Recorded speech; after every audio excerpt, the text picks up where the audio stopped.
I have 4 different civilizations which you might want to look at before you go ahead and choose who you're going to roll with.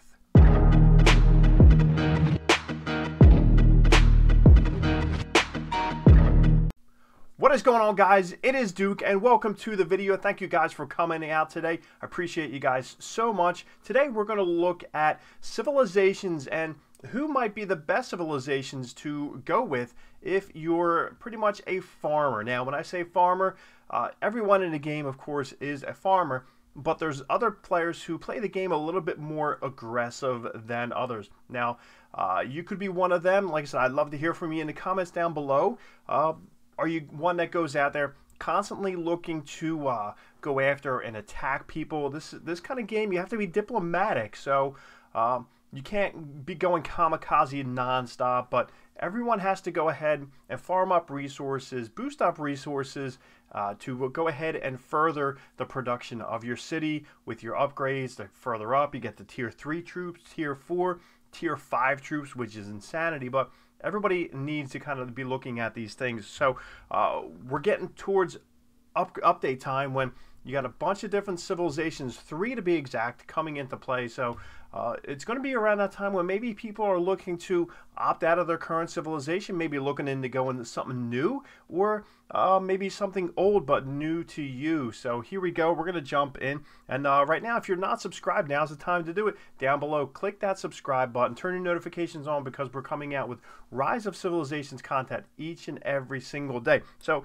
as you can see right now, we are Germany. And at the beginning, I didn't know anything about the game, and I chose Germany because that's where my roots lie, German heritage. So that's why I went with that. So there's some good boosts that go along with Germany, but I really didn't choose Germany other than the fact that, hey, you know, I love German, a lot of German things. So I went with that, and it was cool because it is a really good civilization. It's one of the top ones that are out there. Special unit Teutonic Knight is great. Increased cavalry attack, increased troops training speed, and also action point recovery speed. But this is a great one definitely for maybe later game. But if you're getting into it now, let's go ahead and look at some of the different ones for farming, and because of the different boosts that come with having that civilization. Now, unless you're brand new to the game and don't know anything about the game, maybe you just downloaded it, each civilization grants you different buffs, different like powers for each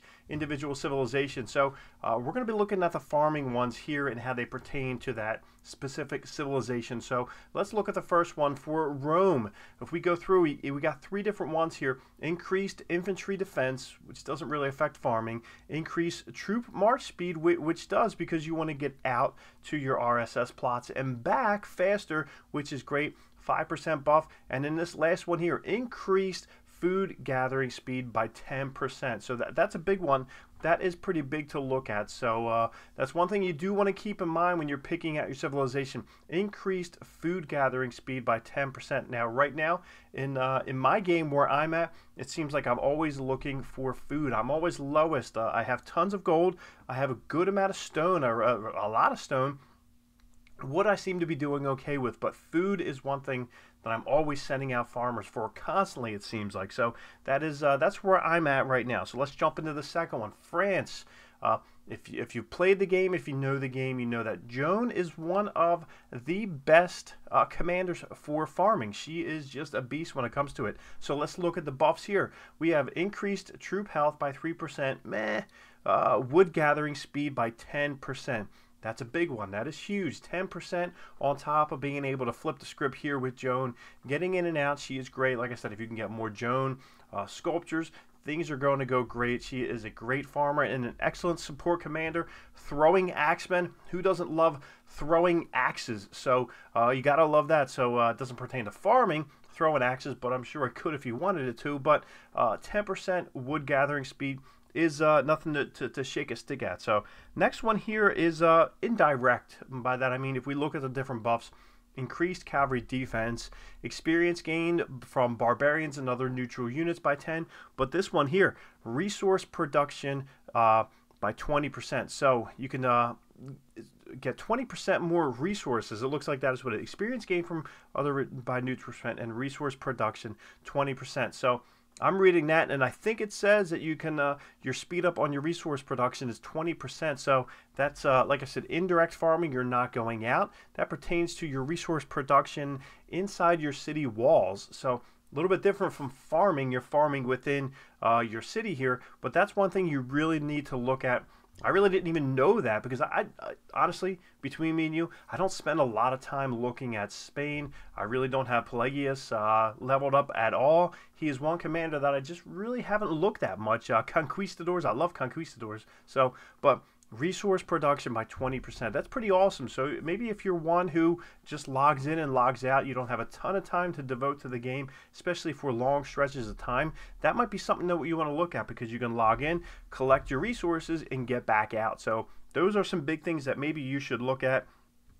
Final civilization here is Japan. Let's look at the buffs. Increased troop attack by 3%, 3. Scout march speed by 30, doesn't affect it all, but resource gathering speed by 5%. That's all resources, not just one specific one. Every single resources. Now, if you notice, if you look at Rome and France, they're 10% right there. But if we go over, that's 10% for an individual type of resource. But we look at Japan, 5% from all of them. So no matter what you are gathering with your resources, you're getting 5%. So that is that's pretty awesome. So that's one thing that like I said, to look at. So depending on your style of gameplay, whether you're one who just likes to lay back, likes to work on grinding up your city and whatnot, handling upgrades. Maybe you're the type who's played a whole bunch of games where you're just you're upgrading, whether it's your city, your town, your fort, or whatever it is. You just like that grind. This might be one for you. These different civilizations are ones that you can really look at because they're very helpful in that style of game. Let me know down below. Let me know why you picked your civilization that you're using. Like I said, I told you why I picked Germany. It was pretty weak from a gameplay standpoint, but at the time I was naive, so you know I accept that, no biggie. But let me know in the comments down below, why did you pick your civilization? Are you happy with it? Do you love it? Do you want to marry it? So those are things that I'd love to hear from you guys. Like I said, let me know in the comments down below. I'll get back to you and we will talk to you guys later.